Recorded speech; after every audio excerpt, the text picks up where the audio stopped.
Olá, meus irmãos, a paz do Senhor, sou eu, pastor Alderino. Mais uma aula, para este domingo, Nesse domingo vamos estudar, essa lição, ainda o assunto desta lição aqui, Aleluia, aviva a tua obra, Senhor.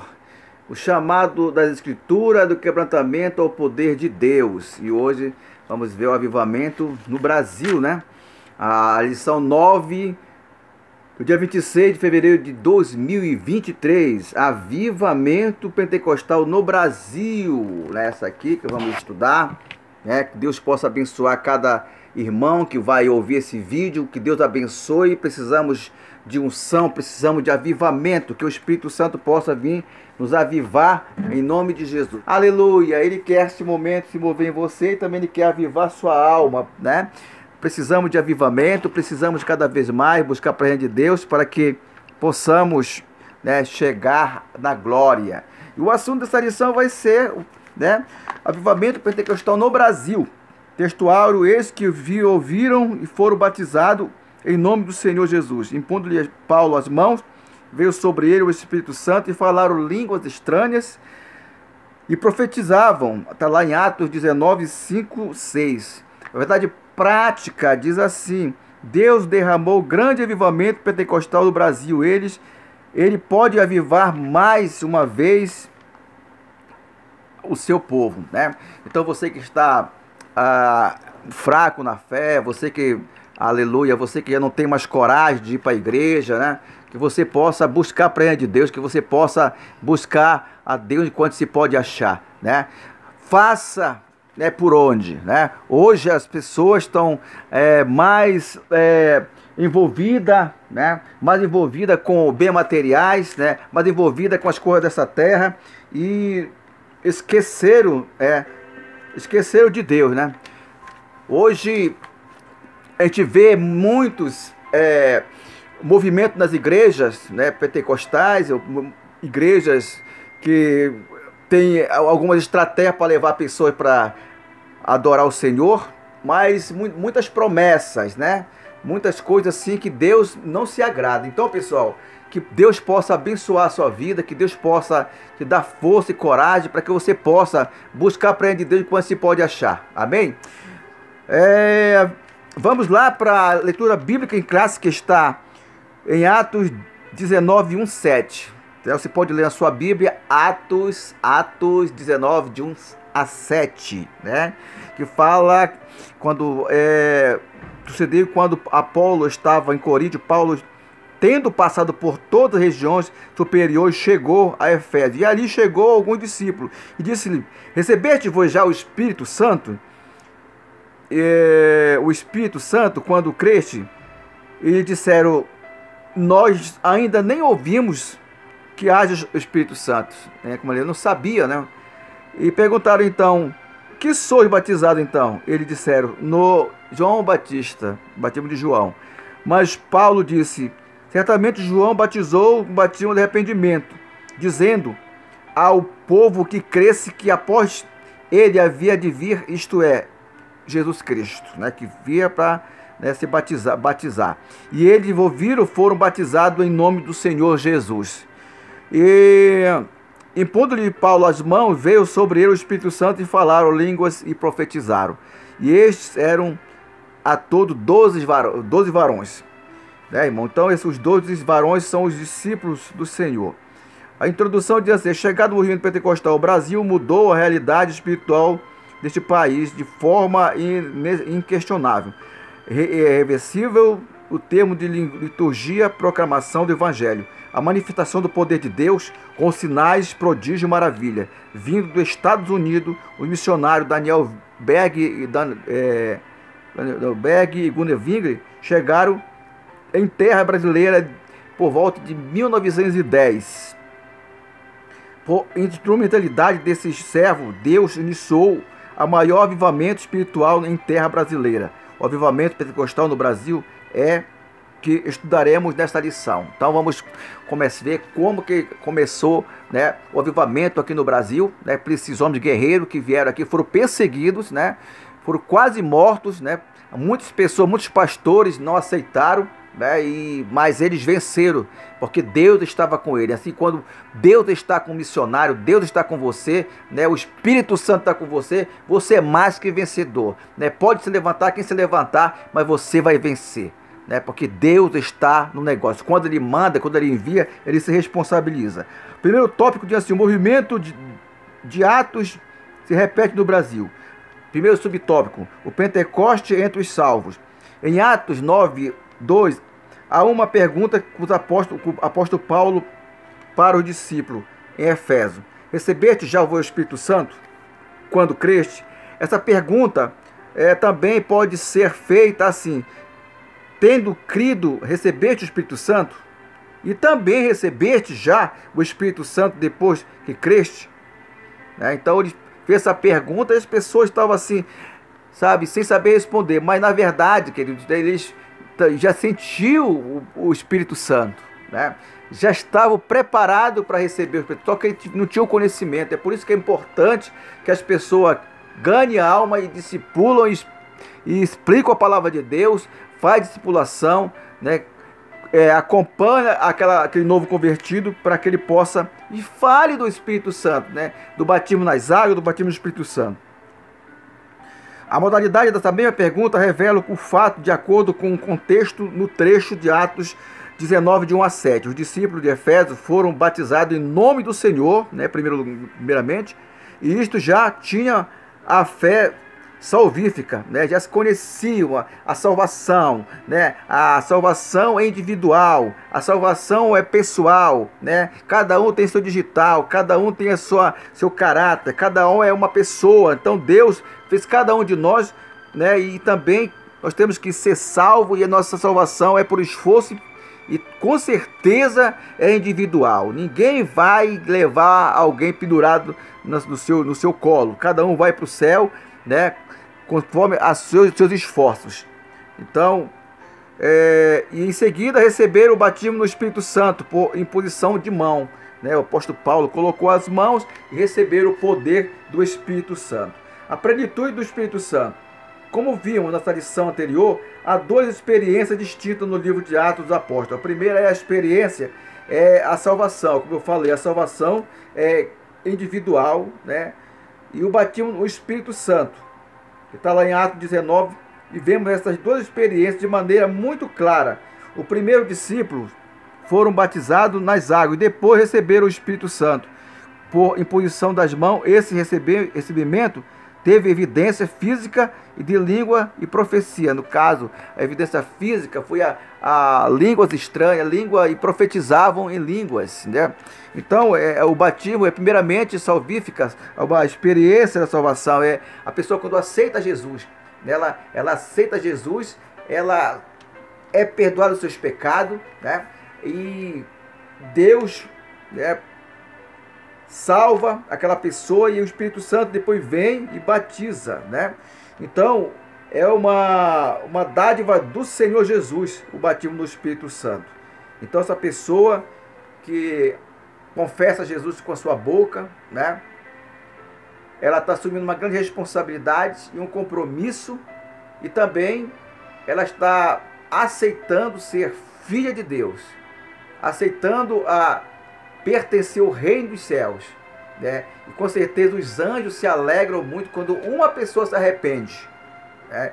Cada um que aceita, cada um que confessa Jesus como seu Salvador, essa pessoa está herdando, né, a salvação. E depois vem o Espírito Santo, que ele vem e batiza para que possa ter aquela fé inabalável, aquele ânimo, aquela coragem, a proteção, ser brindado pelo Espírito Santo, por Deus, para fazer a obra do Senhor, para evangelizar, para pregar a palavra de Deus, para levar a mensagem do Senhor do jeito que ela é. Tá? Então precisamos ter esses requisitos para pertencer ao reino dos céus. A plenitude do Espírito Santo. E temos as duas experiências de maneira muito clara. A primeira, os discípulos foram batizados nas águas e depois receberam o Espírito Santo com a exposição das mãos, e ele receberam e tiveram evidência física de língua e profecia. Está lá em Atos 19:3.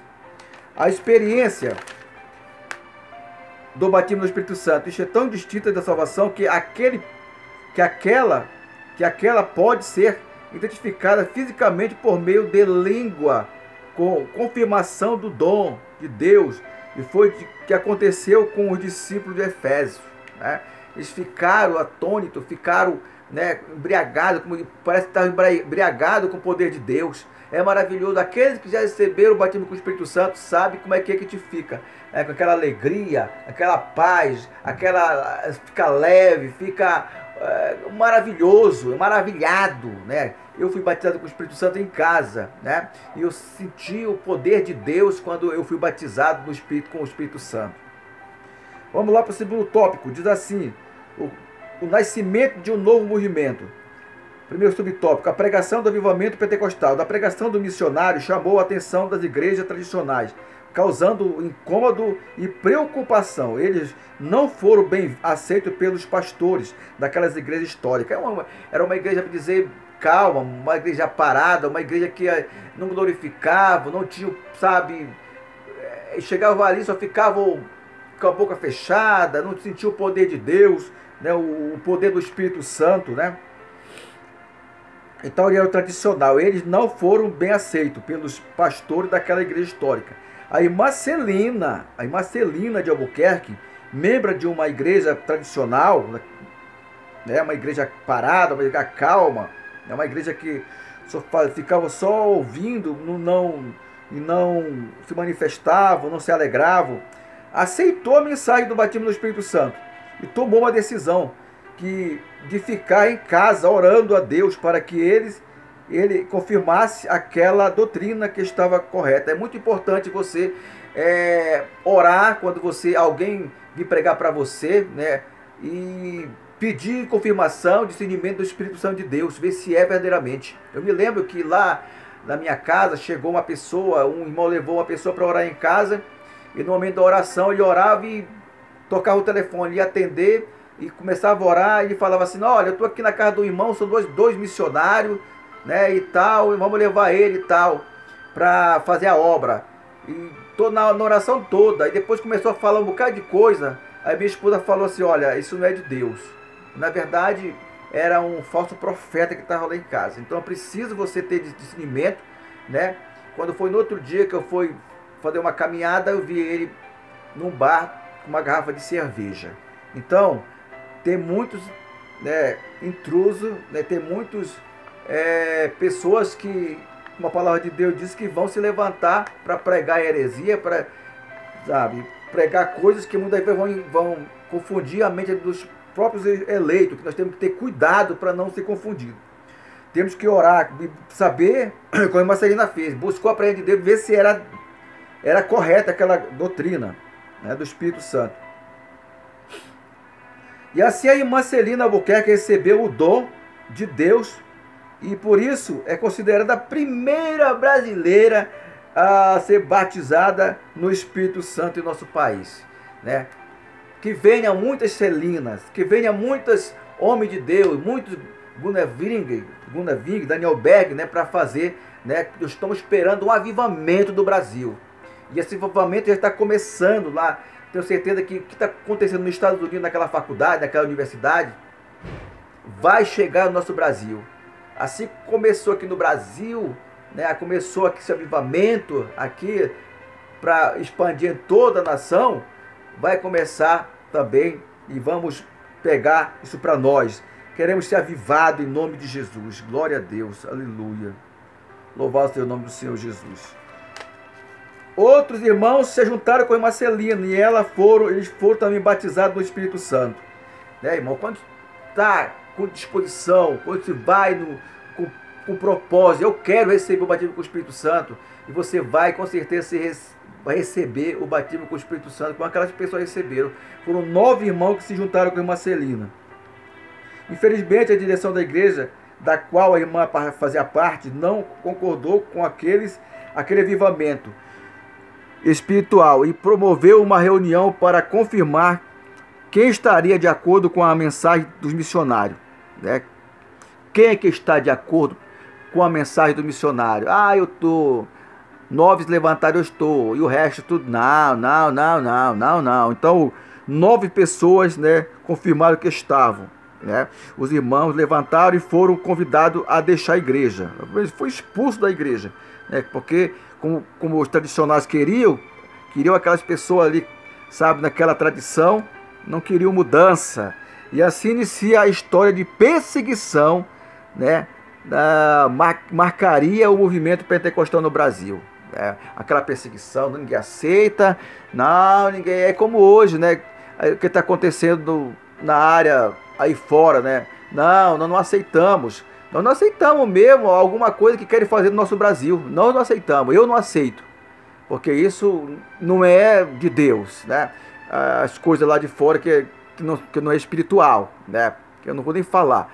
Mas quando é uma coisa assim que vem plantar, que sabe que não tem respaldo bíblico, nós não podemos aceitar, né? Mas quando é do Espírito Santo de Deus, como a irmã Celina confirmou, e era do verdadeiro, né?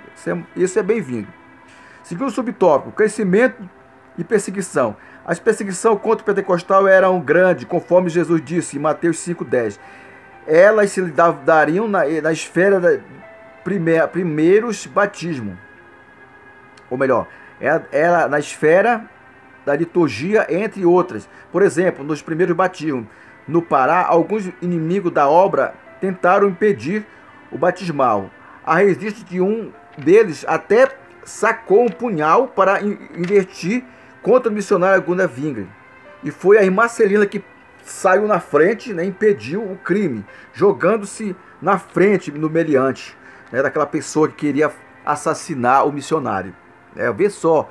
Então, irmão, não é difícil, não é estranho hoje você passar por perseguição. Você está pregando alguém jogar uma pedra, você está pregando alguém querer jogar cachorro em cima de você, ou jogar ovos com você, ou mandar você calar, ou querer te bater.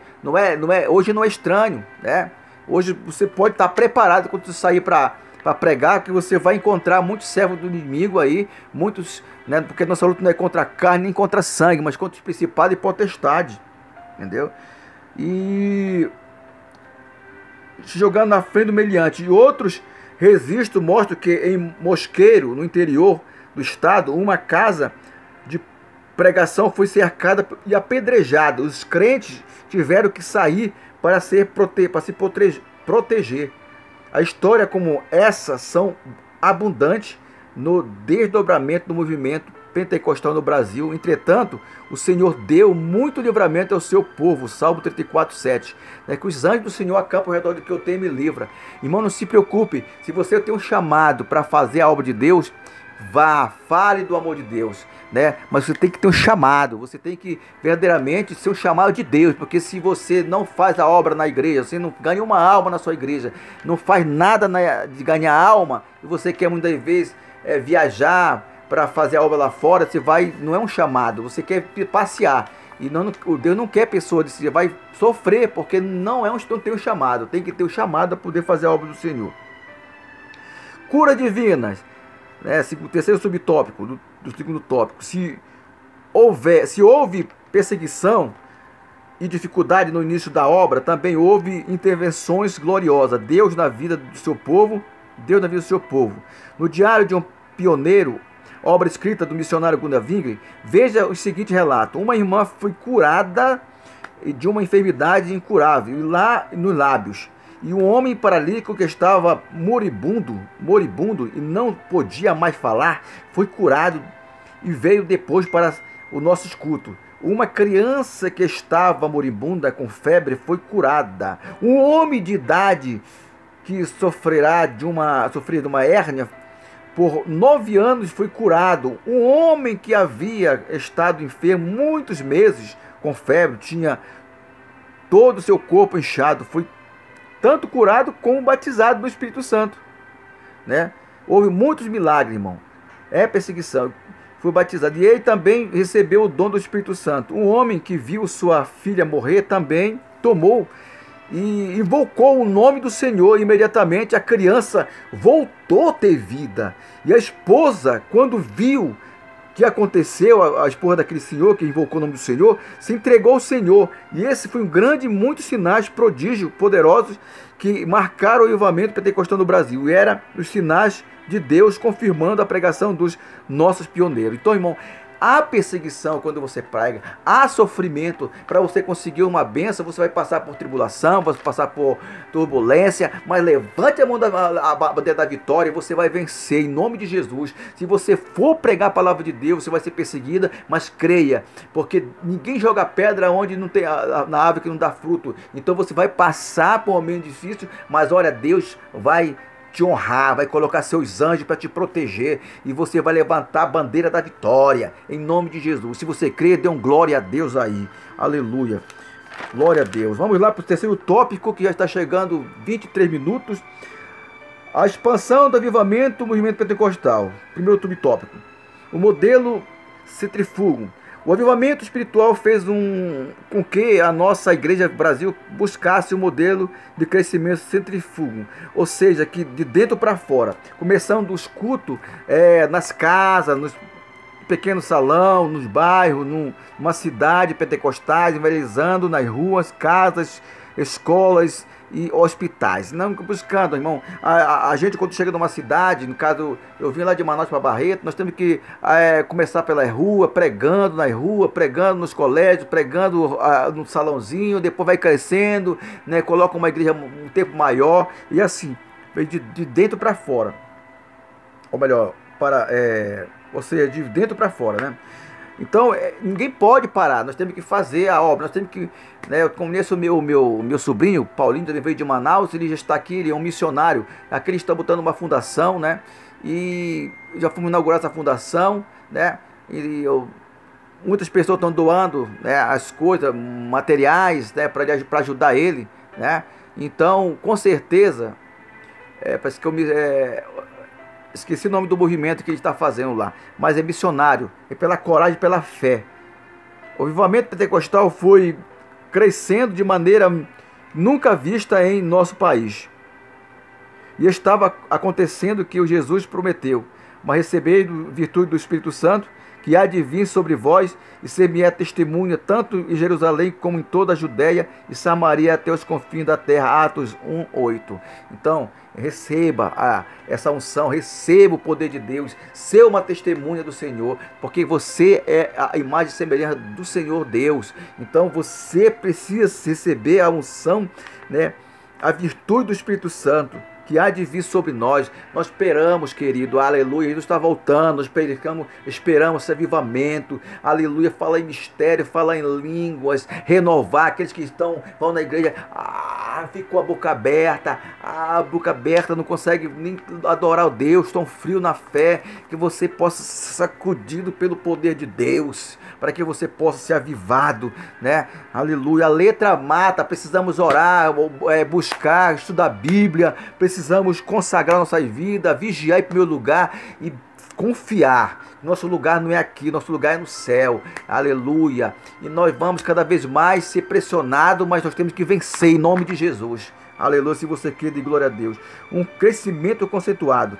Os pentecostais no Brasil não crescem por buscar pessoa em outra igreja, no caso vai pescar outra igreja, vou naquela igreja, vai na minha igreja, não, eles têm que evangelizar, ganhar as almas, evangelizar e ganhar as almas e discipular, né, por meio do evangelho de Cristo. Segundo o IBGE, em 2010, os evangélicos eram constituídos de aproximadamente 42 milhões de pessoas. Desse número esmagador, a maioria era tradicional, ou melhor, era tradição pentecostal.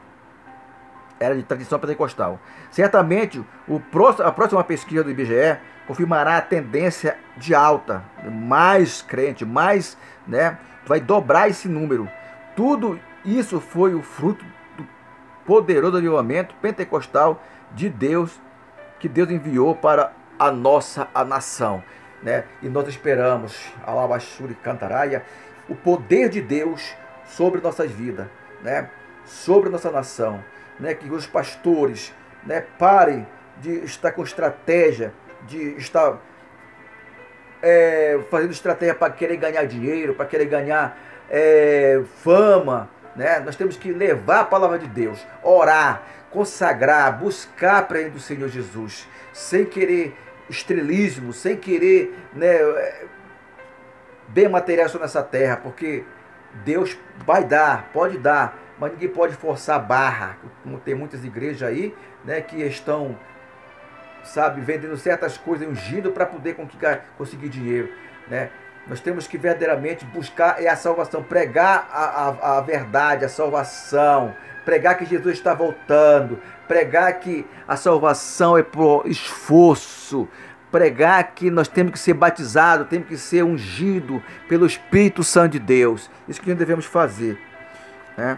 A conclusão diz assim: antes do avivamento pentecostal em solo brasileiro, o que denominava o cenário religioso, até o sistema da doutrina das igrejas históricas, que não admitia batismo no Espírito Santo com sinal e evidência de falar em nova língua, bem como o exercício dos dons espirituais.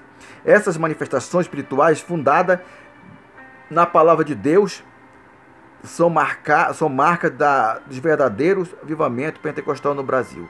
Aleluia. Quantos querem um avivamento pentecostal na sua vida, na sua família?